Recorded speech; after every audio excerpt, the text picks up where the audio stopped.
इस खबर के प्रायोजक हैं एएस ब्रांडेड लॉट वाला, लाल क्वार्टर, कृष्णनगर, दिल्ली। आखिरकार वक्फ एक्ट को लेकर देश के सर्वोच्च न्यायालय ने अपना फैसला सुना दिया। कई मामलों में जहां स्टे हुआ, वहीं केंद्र सरकार को भी 1 सप्ताह के भीतर अपना पक्ष रखने के लिए समय दिया गया।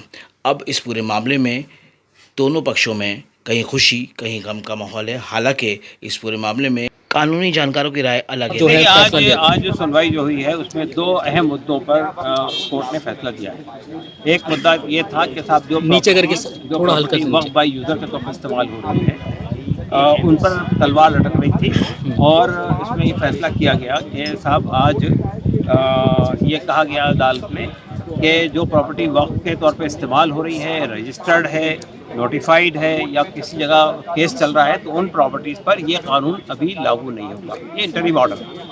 दूसरी बात ये कही है इसके अंदर कि सेंट्रल वक्फ काउंसिल और वक्फ बोर्ड के अंदर कोई नियुक्तियां नहीं की जाएंगी जब तक कि यानी अगले ऑर्डर तक। तो हम समझते हैं कि ये दो अहम पॉइंट थे जो हमारे मान लिए गए इसके अंदर। हमारे पॉइंट तो ये है कि हम पूरे ही वक्फ एक्ट को गलत समझते हैं। जितनी तरमीमात की गई हैं वो सब बहुत ही गलत इंटेंशन साथ में की गई है, तो हम पूरे ही वक्फ एक्ट को ख़त्म करने का मुतालबा करते हैं। लेकिन बहरहाल हम समझते हैं कि ये दो बड़ी राहतों को आज लिए ये कम से कम सरकार जो इस कानून के बाद जो करने वाली थी धांधली, उस पर रोक लगे। आप ये मानते हैं मुसलमानों की पहली बड़ी जीत है? हाँ, एक बड़ी जीत है। तो क्या जो प्रदर्शन करने के लिए कहा जा रहा था, देशव्यापी आंदोलन जारी रहेंगे, इसलिए कि हमारा जो मुतालबा है वो पूरे कानून को खत्म करने का। कह रहे हैं कि मुर्शिदाबाद की तरह जलाना चाहते हैं। देखिए, मुर्शिदाबाद में कोई जलाना नहीं चाहते, कोई आंदोलन ऐसा नहीं हुआ है। ये तो स्टेट सरकार की गलत वो थी कि उन्होंने एक पीसफुल आंदोलन को पर में ताकत का इस्तेमाल करके वहाँ पे 3 लोगों की हत्या कर दी। गलत बात है जो हुआ। ठीक।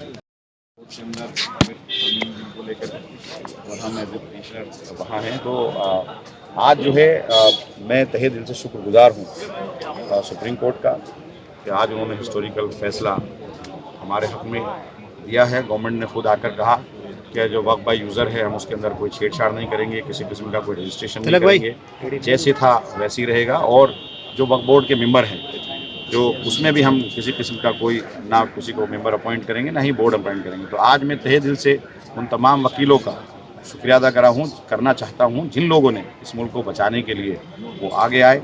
सारे लीडिंग जितने भी वकील थे सब हिंदू भाई थे और आज वक्त के लिए वो खड़े हुए। जो एक नफ़रत बीजेपी फैलाना चाहती है इस मुल्क के, तो हमारे आज वकीलों ने और सुप्रीम कोर्ट ने उस नफ़रत को कहीं ना कहीं ख़त्म करने का काम किया और हमें आज इंसाफ मिला। अगली सुनवाई के लिए क्या?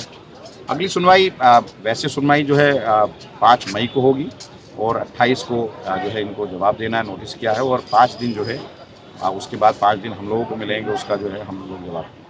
मतलब स्टे लगेगा, लेकिन डीएम वाले को छोड़कर बाकी 2 पॉइंट्स पर आज नहीं, उसमें भी आने वाले वक्त में उस पर भी हो जाएगा, मुझे पूरी उम्मीद है। और जिस तरह से ये 2 बड़े मसले थे, तो बोर्ड कंस्टिट्यूशन का मसला था, तो वो कैसे कंस्टिट्यूट होगा, उसमें मेंबर कौन होंगे, उस पर पूरी तरह से स्टे हो गया है। दूसरा जो है जो वक्फ बाय यूज़र जो प्रॉपर्टीज़ थी उन पर जो है पूरी तरह से गवर्नमेंट ने खुद आकर कहा कि ना हम कोई रजिस्ट्रेशन करेंगे ना कोई ज़मीन को छेड़ेंगे, जो जैसी थी उसके नेचर को हम लोग नहीं बदलेंगे। तो तुषार मेहता ने कल जिस तरह से वक्त मांगा था, तो क्या पूरा अपना रिप्लाई नहीं दे पाया उसकी वजह से? वो तो उसको टालने का उनका मकसद था, किसी तरह से डिले हो और जैसे चलते रहे, इतने बीच में न जाने क्या क्या कर लेते। तो आज सुप्रीम कोर्ट ने उसको न मानते हुए आज सारी चीज़ें, आज सुप्रीम कोर्ट ने ये जो है हिस्टोरिकल फैसला जो आज दिया है और जो उम्मीद थी, इस पूरे मुल्क को उम्मीद थी, आज उस पर सुप्रीम कोर्ट पूरी तरह से खरा उतरा और हम तहे दिल से शुक्रिया पूरी तरह से। जहाँ तक सुनवाई की बात है, ऑनरेबल सुप्रीम कोर्ट ने सुनवाई को मना नहीं किया कि आपकी जितनी भी चीज़ें हैं सुनवाइए, रिकॉर्ड पे लेके आइए। और रिकॉर्ड पे रखने के लिए भी चीज़ें क्यों नहीं है, वो टाइम मांग रहे हैं। अब बताइए ना, जिस आप कहते हैं हमने जेपीसी में साहब 2 महीने मीटिंग करी, उससे पहले हम 10 साल से इसकी तैयारी कर रहे थे सेक्ट खुलाने की। हमने बहुत सारी इस पर कॉन्फ्रेंसेज करी, उसके बाद आपको मटेरियल भी नहीं है कि आप ऑनरेबल कोर्ट के अंदर रख दो। कल तो ये बात कह के भागे थे ना, जब ऑनरेबल सुप्रीम कोर्ट ने कहा कि हम स्टे देने जा रहे हैं, जैसे हम कल तक का वक्त दे दो, मटेरियल लेके आ रहे हैं, आज के 1 हफ्ते का टाइम दे दो। तो बेसिकली ये हियरिंग को टालने की इनकी चाल थी, जो उस चाल में कामयाब नहीं हो सकी सरकार। और फिर जब कामयाब नहीं हो सकी तो ऑनरेबल सुप्रीम कोर्ट ने कहा कि हम ऑर्डर करने जा रहे हैं। शाही साहब, अगर पुराने तुषार स्टेटमेंट दे रहा हूँ, मैंने स्टेटमेंट पुराने केसेस के इसी तरह से इस केस के साथ बिल्कुल देखिए, प्रिलिमिनरी स्टे होना किसी भी सेंट्रल लेजिस्लेशन का ये इतिहास में पहली बार हुआ है और इसीलिए मैं इसको एक विक्ट्री कहता हूँ। ऐतिहासिक दिन मैं आज कह रहा हूँ कि आज का दिन ऐतिहासिक दिन है, इतिहास में ऐसा कभी नहीं हुआ। और जब किसी सेंट्रल लेजिस्लेशन को prime facie honourable supreme court ये कह दे कि साहब ये गलत तरीके से बना हुआ और हम इसमें इस तरह का स्टे देने जा रहे हैं, और उस पर सुप्रीम कोर्ट, इस पर सेंट्रल गवर्नमेंट ये कहते साहब हमारा स्टेटमेंट लिख लीजिए, ठीक है, हम ये चीज़ नहीं करेंगे शायद भाई, तो यानी कि जो कोर्ट जो स्टे देने जा रही थी वो तो आपने कोर्ट की मान ली ना बात, तो एक तरह से फाइनली हो गया। शायद भाई ऑर्डर है फाइनली रहेगा जब तक इसकी समाप्त पूरी तरह से ना हो जाती, शायद भाई, और जब समाप्त खत्म हो जाएगा। और बाकी बिहारी सेना को भी पटेल करता हूं। और क्या रहा जो फैसला रहा, जो बताया गया कोर्ट में, किसकी जीत और किसकी हार मानी जा रही है? नहीं, जितनी कोर्ट की बातें जो होती है कोर्ट प्रोसीडिंग से चलता है, इसमें जीत और हार अभी नहीं है क्योंकि ये कोई फाइनल ऑर्डर नहीं है। क्योंकि पिटीशंस फाइल हुए थे, तो पिटीशंस फाइल होने पर 2 पॉइंट पे कोर्ट ने सेंट्रलाइज किया है कि एक तो नॉन मुस्लिम उस बोर्ड में, और दूसरा जो एज इट इज जो वक्त की जो प्रॉपर्टी है, इन दोनों पॉइंट को सेंट्रलाइज करते हुए हम लोगों को रिस्पोंडेंट्स को 7 दिन का समय दिया है काउंटर दाखिल करने के लिए, और अगली सुनवाई के लिए 20 मई तक की तारीख मुकर्रर की गई। तो 20 मई तक इंटरिम स्टे है, लॉ पे स्टे नहीं है, वक्त की प्रॉपर्टी पे इंटरिम स्टे है। या साहब, क्या कहना चाहेंगे जो फैसला आया है, कितना इससे संतुष्ट है? क्या पहली जीत इसको माना जा सकता है? देखिए, मैं पहले ये बताऊं कि ये जो हमारी जंग है कोई जीत हार या खुशी दुख की नहीं, बल्कि हम अधिकारों के छीनने की लड़ाई लड़ रहे थे, जो कि सरकार द्वारा हमारे समुदाय के अधिकारों को छीनने का एक प्रयास था। जो हमारे अधिकार हैं उसके अंदर एक हस्तक्षेप था। तो हमारी मांग यही थी कि इस पर रोक लगनी चाहिए, और माननीय सर्वोच्च न्यायालय ने कल सुनवाई की और आज सुनवाई की, जो आज फैसला दिया है। फिलहाल हम माननीय सर्वोच्च न्यायालय के फैसले का स्वागत करते हैं और हमें खुशी है इस चीज़ की कि उन्होंने एक इंसाफ, जो कि हमारे पूरे देश की नज़र उस पर टिकी हुई थी, इससे इंसाफ के लिए और विश्वास का जो रिश्ता है वो और ज़्यादा मजबूत होगा। आगे भी 1 हफ्ते का जैसे जानकारी में आया है कि समय दिया गया है सरकार को जवाब दाखिल करने के लिए। उसके बाद में जब सुनवाई होगी हम प्रयास करेंगे कि और भी जो पॉइंट हैं उसके अंदर माननीय सर्वोच्च न्यायालय उनको भी सुनकर करके जो ज़रूरी चीज़ें हैं उनको भी हमें उसके अंदर। वक्फ यूज़र को लेकर सबसे बड़ी आपत्ति थी, उसमें कहीं ना कहीं फिलहाल वक्फ यूज़र भी और संस्थाओं के अंदर जो नियुक्तियाँ होनी थी, अपॉइंटमेंट होने थे, वो भी एक मेन पॉइंट था। उन दोनों पॉइंट पर माननीय सर्वोच्च न्यायालय ने हमें रिलीफ दिया है, हम शुक्रिया अदा करते हैं। और जैसे मैंने पहले ही कहा कि हम को इस चीज़ से ये साबित नहीं करना चाहते कि हम किस सरकार को हराना चाहते हैं। हमारा मकसद सिर्फ इतना है कि हमारे जो समुदाय, हमारा समाज है मुस्लिम समाज, उनके अधिकारों को जो छीनने का काम किया जा रहा है, हमें इस चीज़ की आपत्ति है। हम नहीं चाहते कि इस देश के अंदर किसी भी प्रकार से किसी के भी अधिकारों को छीनने का काम किया जाए। हमें इंसाफ मिलना चाहिए। इसी उम्मीद संविधान जो बना था, जो हमारे मौलिक अधिकार है, उसका हनन क्यों होना चाहिए? देखिए, मैं डॉक्टर परवेज मियां, एक्स चेयरमैन हूँ दिल्ली स्टेट हज कमेटी। ये खाली मुसलमानों का मामला नहीं है ना, डॉक्टर परवेज मियां का मामला, इस देश का मामला है। इस फैसले से लगातार जो अटैक हम पर हो रहे हैं, हिंदुस्तान की स्वतंत्रता के खिलाफ है, डेमोक्रेसी के खिलाफ फैसला था, इसलिए सड़कों पे आना पड़ा। मैं आज अपने हिंदू भाइयों का बहुत शुक्रगुजार हूँ। इतनी बड़ी तादाद में आ रहे वकील हिंदू भाई वहाँ आए, हिंदू एनजीओज आई, और आज तो एक सिख एनजीओज भी पार्टी बनी है। हम लोगों ने भी इंडिविजुअल तौर पे, इम्तियाज साहब हैं बिहार समाज के सदर हैं, इनकी तरफ से भी हमने MM कश्यप एडवोकेट हैं। जब जब इस मुल्क पर ऐसी सरकारें कुछ करने का कोशिश करती हैं तो हम लोग नकेल का काम करते हैं।